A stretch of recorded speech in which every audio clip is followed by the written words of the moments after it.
ADC is a semi circular loop of a conducting wire. कह रहा है कि कोई एक सेमी सर्कुलर लूप है जो एक कंडक्टिंग वायर से बना हुआ है। तो this is the semi circular loop and conducting wire है। तो ये सेमी सर्कुलर लूप है और कंडक्टिंग वायर है, हमने यहाँ पर इंडिकेट किया। और इसका नाम क्या है, ए सी और डी, इसका नाम है ACD। उस लूप का नाम रखा है, यानी उस आर्क का नाम है ADC। ठीक है। कह रहा है कि रेडियस जिसकी आर है, इसकी रेडियस कितनी है जी, इसकी रेडियस स्मॉल आर है, या ये भी इसकी रेडियस है और ये भी इसकी रेडियस है जो कि स्मॉल आर है। ठीक है। कह रहा है कि at a centre O, centre जो है वो सेंटर ओ है, the initial position of the loop with respect to magnetic field is shown in the figure. कह रहा है कि मैग्नेटिक फील्ड के रेस्पेक्ट में इनिशियल पोजीशन इस लूप की दिखाई गई है। मैं यहाँ पर ये जो मैग्नेटिक फील्ड का रीजन है उसको मैं बना लेता हूँ कि ये मैग्नेटिक फील्ड का रीजन है, और थोड़ा सा इसको मैं बड़ा बनाता हूँ ताकि इसकी पोजीशन आपको अच्छे से समझ में आ जाए। ठीक है, तो ये हो गया। और हमारा जो लूप है वो लूप की पोजीशन में बना देता हूँ। ये पोजीशन है लूप की पोजीशन। ठीक है।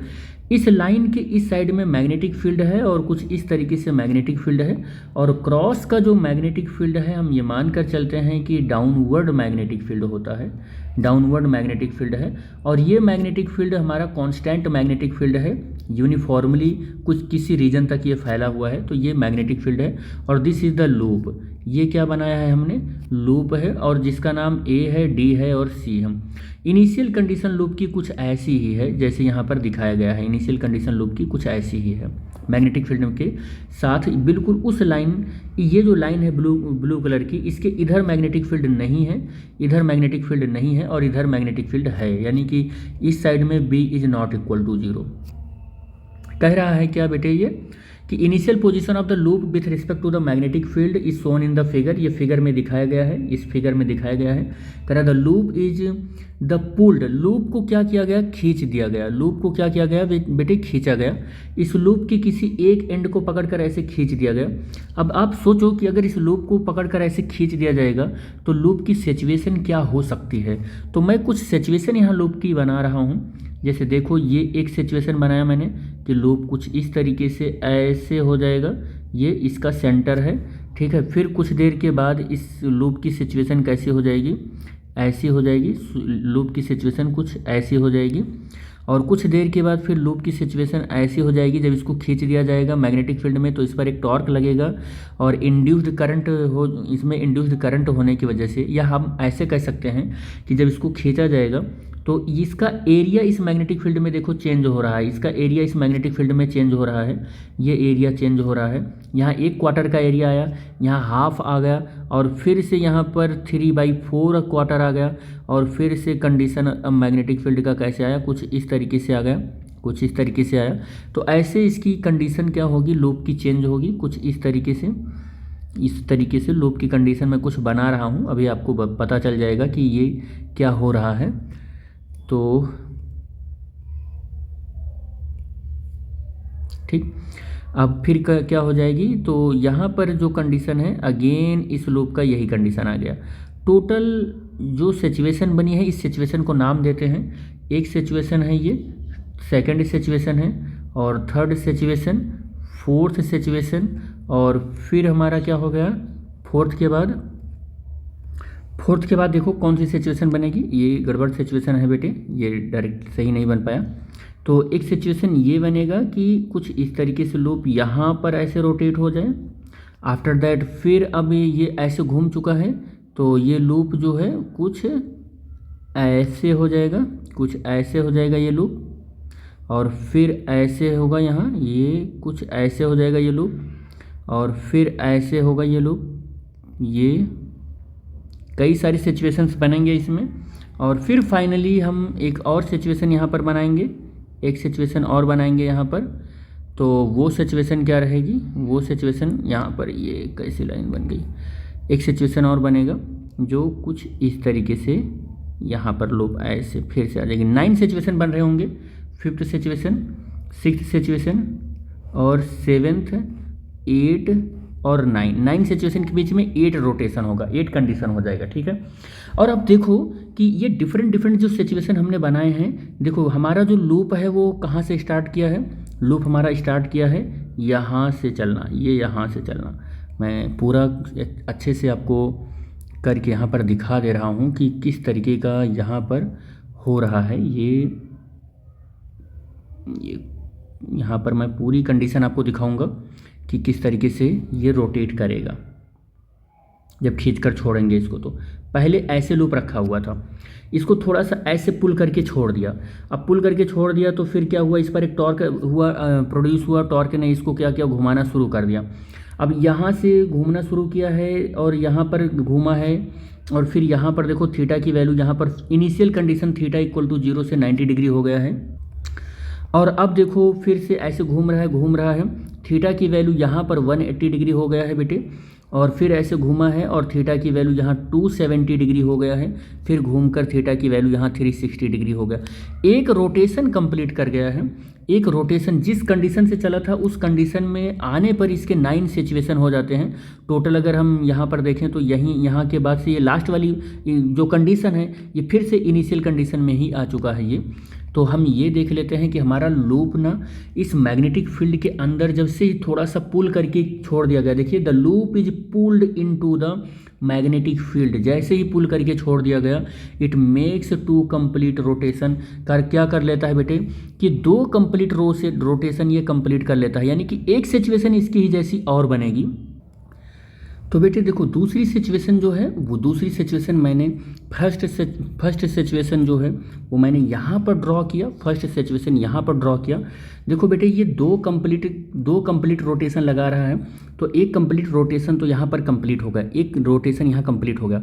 सेकंड रोटेशन यहाँ से स्टार्ट कर रहा है, मैंने यहाँ पर दिखाया, स्क्रीन थोड़ी छोटी पड़ गई तो मैंने यहाँ पर दिखाया आपको कि ये यहाँ पर दिखाया मैंने, इस तरीके का है ये, तो यहाँ तक है, ठीक है। तो ये जो है सेकंड सिचुएशन है। देखो सेकंड सिचुएशन में देखो यहीं के आगे फर्दर यहाँ से शुरू करेगा रोटेशन, यहाँ से जब शुरू करेगा इस वाली कंडीशन से शुरू करेगा तो ये फिर यहाँ पर आएगा, फिर 360 से फिर 450 डिग्री, फिर 540 डिग्री, और फिर इस तरीके से 660 डिग्री, और लास्ट में 720 डिग्री, और 2 रोटेशन कंप्लीट हो जाएगा, 2 रोटेशन कंप्लीट हो जाएगा इसका। बेटे ध्यान देना इस बात को कि 2 रोटेशन इस लूप का कंप्लीट हो गया है।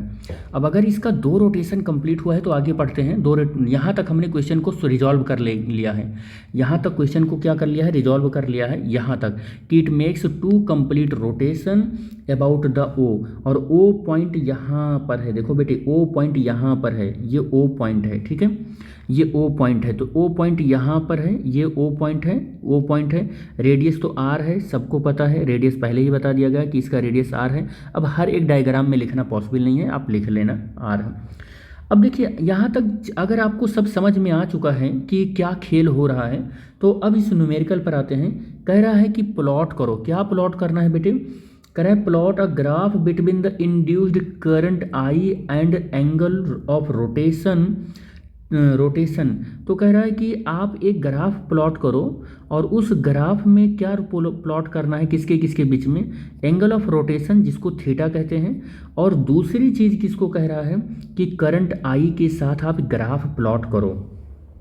कह रहा है कि 2 कंप्लीट पीरियड ऑफ रोटेशन, दोनों कंप्लीट पीरियड ऑफ रोटेशन के लिए, इसके लिए भी और इस वाले के लिए भी, सेकंड वाले के लिए भी, दोनों के लिए कह रहा है। अब बेटे मेरे देखो यहाँ पर कि अगर हम देखें कि कोई सर्कुलर लूप है, अगर वो मैग्नेटिक फील्ड में रोटेट करने लगता है तो वो कितना इंड्यूस्ड ईएमएफ इंड्यूस्ड करता है, तो यू नो वेरी वेल, इसका फार्मूला होता है 1/2 omega B into L square, where L is the length of this radius of the loop. इस लूप की यहाँ पर क्या होगी, ये रेडियस होगी, ये रेडियस को ही हम क्या बोल रहे हैं, एल बोल रहे हैं, ठीक है, इसको हम क्या बोल रहे हैं, एल बोल रहे हैं। तो अगर इस इंड्यूस्ड ईएमएफ के साथ ये रोटेट करेगा, तो अगर मैं देख रहा हूँ इस इंड्यूस्ड ईएमएफ की रोटेशन, क्यों रोटेशन देख रहा हूँ, बिकॉज ऑफ ये पहले से ही मैग्नेटिक फील्ड में नहीं है, ये क्या करेगा कि यहाँ पर मैं एक लूप बनाकर आपको दिखाता हूँ कि अगर ये लूप है, ये लूप मैं ऐसे बना देता हूँ, ये लूप है, ये ऐसे, ये लूप है, ये लूप है, और मैं इसको रोटेट करा के दिखा रहा हूँ रोटेट करा के दिखा रहा हूँ। देखो अब अगर ये मैग्नेटिक फील्ड में रोटेट करेगा धीरे धीरे, देखो रोटेट करेगा रोटेट करेगा रोटेट करेगा रोटेट करेगा, ऐसे रोटेट करेगा बेटे। अब ये रोटेट करेगा तो आप देख रहे हो, यू नो वेरी वेल, कि आप देख रहे हो कि यहाँ पर इसकी मैग्नेटिक फील्ड के अंदर, मैग्नेटिक फील्ड के अंदर इसका क्या देख रहे हो आप, एरिया चेंज हो रहा है कि नहीं हो रहा है, एरिया चेंज हो रहा है कि नहीं हो रहा है। इट मीन्स अगर मैं इस लूप को यहाँ पर बना लूँ, यहाँ कहीं पर ऐसे बना लूँ, यहाँ कहीं पर बना लूँ, मान लो एक पूरा रोटेशन ऐसे कर लिया और पूरा का पूरा ये मैग्नेटिक फील्ड के अंदर आ गया है, यानी कि ये वाला केस, ये वाला केस, तो हम देखेंगे कि अगर ये थोड़ा सा थोड़ा थोड़ा करके ही आया होगा, इसका एरिया पहले थोड़ा सा आया होगा, पहले देखो इतना आया होगा, फिर इतना आया होगा, ऐसे आया होगा। तो हम ये देख रहे हैं कि कहीं ना कहीं जो एरिया है इस एंगल, देखो ये मैग्नेटिक फील्ड के साथ एंगल पर डिपेंड कर रहा है। हम अगर इसको दिखाने की कोशिश करें तो हम इसको ऐसे दिखा रहे सकते हैं कि देखो ये एरिया, देखो रोटेशन इसका बढ़ता चला जा रहा है ना, एंगल बढ़ता चला जा रहा है, यहाँ आएगा तो 180 हो जाएगा। तो कहीं ना कहीं ये जो एरिया है वो किसके ऊपर डिपेंड कर रहा है, एंगल के ऊपर डिपेंड कर रहा है। और अगर एंगल के ऊपर डिपेंड कर रहा है तो इसका मतलब ये हुआ कि यहाँ पर जो इंड्यूस्ड ईएमएफ है वो ई नॉट और साइन क्या हो जाएगा, थीटा के ऊपर ये डिपेंड करेगा। अब आप देखो यहाँ पर जरा ध्यान से देखना इस बात को कि अगर E equal to E naught sine theta है तो अगर इसके करस्पॉन्डिंग करंट का इक्वेशन में लिखूँ तो आई नॉट और साइन थीटा हो जाएगा। और ये मत भूलना कि theta is equal to omega T होता है, where omega is a angular frequency and T is the time taken by the loop, ठीक है। तो यहाँ से कुछ इस तरीके का इक्वेशन बनेगा। अब आपको एक चीज़ पता है, फैराडे लॉ, क्या पता है बेटे, फैराडे लॉ। मैं कुछ बातों को यहाँ पर अब आपको लिख कर बता दूंगा ताकि आपके अप्रोच थोड़े से ठीक होते चले जाएंगे। तो फैराडे लॉ आपको पता है, तो फैराडे लॉ के अकॉर्डिंग क्या होगा, यानी कि फैराडे लॉ ऑफ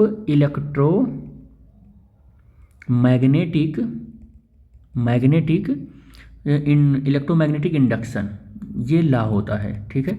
तो ये लॉ क्या कहता है कि कहीं पर अगर फ्लक्स चेंज हो रहा है तो चेंजिंग फ्लक्स क्या करेगा, वहाँ पर करंट को इंड्यूस्ड कर देगा। और अगर करंट को इंड्यूस्ड कर देगा तो फाई की वैल्यू हमको रखनी पड़ेगी -d/dt, फाई की वैल्यू BA साइन थीटा रखना पड़ेगा। और हम एक चीज़ देख रहे हैं यहाँ पर कि d/dt अगर हम यहाँ पर देखेंगे तो एरिया चेंज हो रहा है, और मैग्नेटिक फील्ड तो कांस्टेंट ही है। और हम ये देखेंगे टाइम के अकॉर्डिंग जो हमारा चेंज हो रहा है, ए साइन थीटा चेंज हो रहा है, थीटा भी चेंज हो रहा है।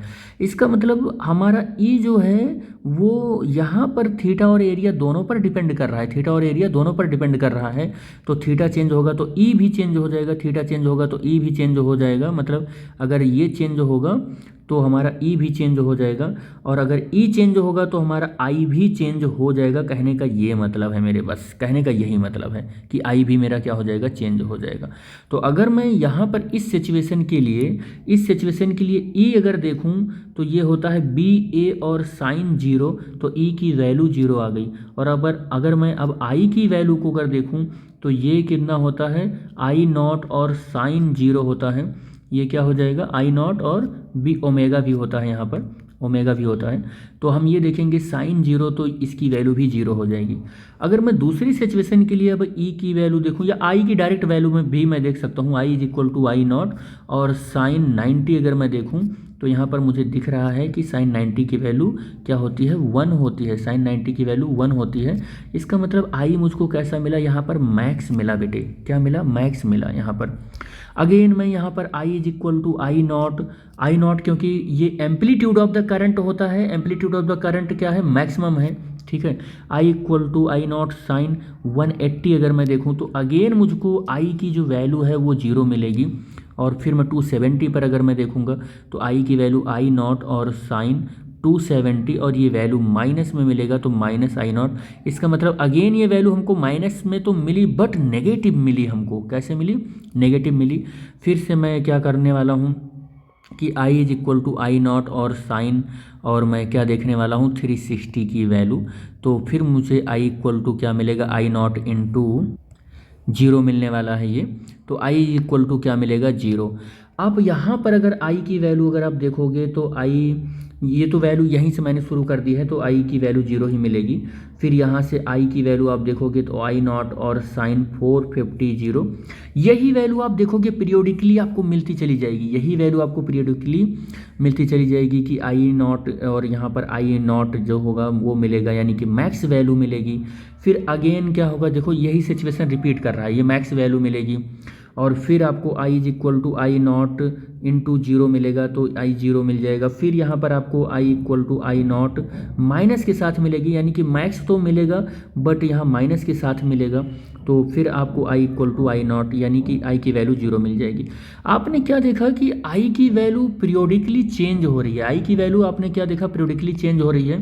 यानी कि अगर मैं एक ग्राफ बनाऊँ या एक टेबल बना लूँ और इस टेबल में मैंने क्या रखा है, एक जगह पर आई की वैल्यू रखी है, एक जगह पर थीटा की वैल्यू रखी है। तो थीटा की वैल्यू यहाँ पर मैं थीटा लिखता हूँ, यहाँ पर आई थीटा की वैल्यू जीरो ली हमने, और क्या लिया, जीरो लिया और 90 लिया, 180 लिया, फिर कितना लिया और 270 लिया, 360 लिया और फिर क्या लिया 360 बेटे, और फिर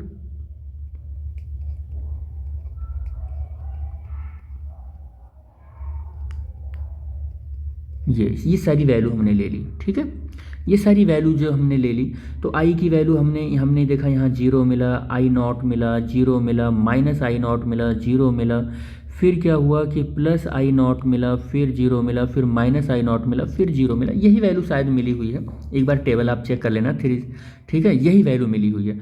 अब आपसे यही तो पूछ रहा है कि आई और थीटा के बीच में ही आपको ग्राफ ड्रॉ करना है।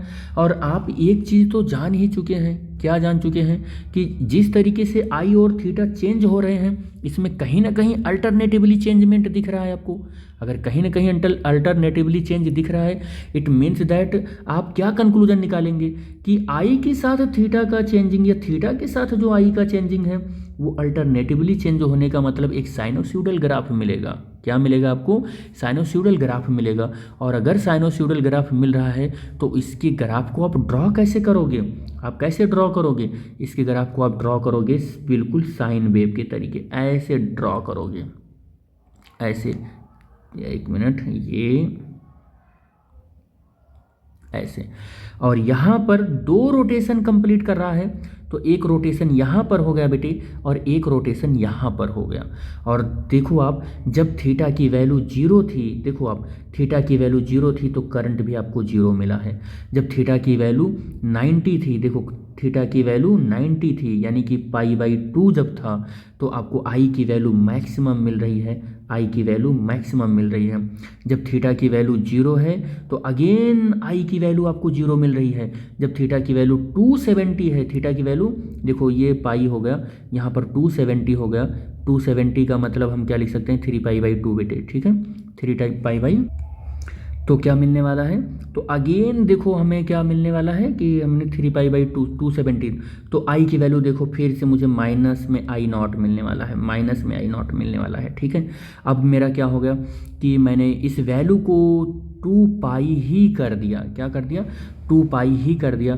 तो फिर से देखो 2π की ये वैल्यू है, 2π की ये वैल्यू है 3π/2, इसी को 270 लिखो, चाहे 3π/2 लिखो, चाहे इसको पाई लिखो, चाहे इसको 180 लिखो। आप ऐसे भी आप बना सकते हो ग्राफ, बहुत सारे लोग ऐसे भी बना सकते हैं। तो अगर आप ऐसे बढ़ते हो आगे कि फिर से आप देखते हो कि अगेन कि 2π में एक पाई और ऐड करेंगे, यानी कि π/2 ऐड करेंगे प्लस 2π, तो हम ये देखेंगे कि 5π/2 जो जहाँ पर हमको मिलेगा, जहाँ पर क्या मिलेगा 5π/2 हमको मिलेगा। अगेन मैक्सिमम वैल्यू मिल रही है, देखो अगेन मैक्सिमम वैल्यू मिल रही है। फिर आगे हम क्या करने वाले हैं कि पाई और 2π, यहाँ पर हम क्या करने वाले हैं 3π हमको मिलेगी। ठीक है, तो फिर आई की वैल्यू जीरो मिलेगी, देखो आई की वैल्यू जीरो मिलेगा।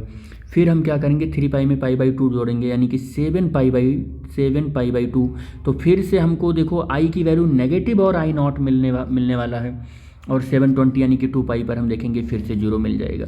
तो this is the graph between the I not and theta versus ये ग्राफ मिल गया। जो कैसा ग्राफ है तो मैं आपको बता दूं कि ये साइनोसॉइडल ग्राफ है। कैसा ग्राफ है ये, साइनोसॉइडल ग्राफ है। ठीक है, सॉइडल ग्राफ है ये।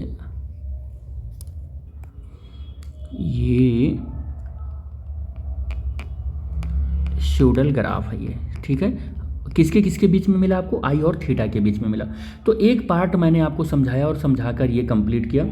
अब देखो कह क्या रहा है कि यहाँ पर जब रोटेट कर रहा था तो यहाँ पर इसकी फ्रीक्वेंसी ओमेगा थी, और ओमेगा हम यहाँ पर ऐसे ले सकते हैं। और अगर intensity of electric sorry intensity करें, इंड्यूस्ड ईएमएफ पूछता तो ई की वैल्यू 1/2 ओमेगा और BL² हम ये जनरेट करते या कैलकुलेट करते, ड्राइव करते, लेकिन ये पूछा नहीं है तो हम ड्राइव पर जा नहीं रहे हैं। वैसे हम ड्राइव कर भी सकते हैं, ऐसी कोई बात नहीं है। ड्राइव करने में हम 2 मिनट लगेगा, लेकिन हम वीडियो बहुत लेंदी हो रहा है इसलिए ड्राइव नहीं करेंगे।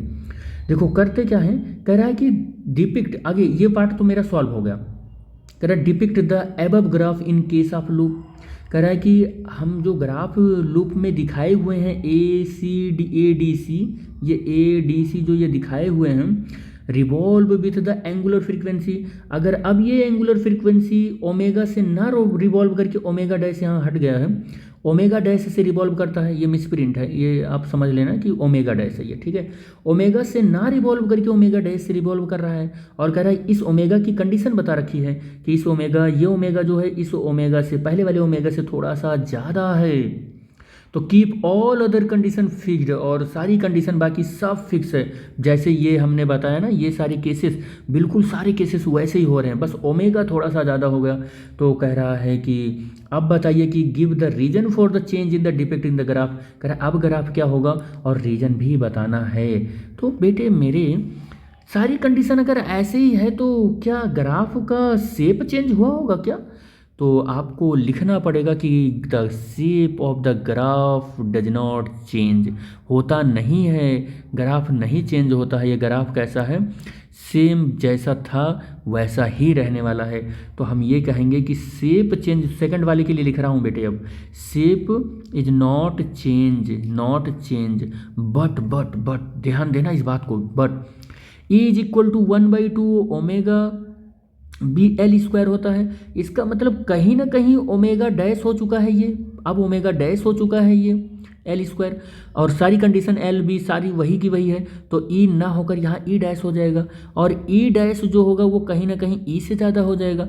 अब इस इंड्यूस्ड इलेक्ट्रोमोटिव फोर्स कह सकते हैं कि इंड्यूस्ड ईएमएफ जो यहाँ जनरेट हो रहा है, इसके करस्पॉन्डिंग अगर मैं करंट लिखूँ तो करंट भी पहले वाले करंट से क्या हो जाएगा? ज़्यादा हो जाएगा। इसको डैश बोल दे रहा हूँ। इसका मतलब क्या हुआ कि यहाँ पर शेप तो चेंज नहीं हो रहा है ग्राफ का, बट इंड्यूस्ड ईएमएफ और इंड्यूस्ड करंट चेंज हो जा रहा है।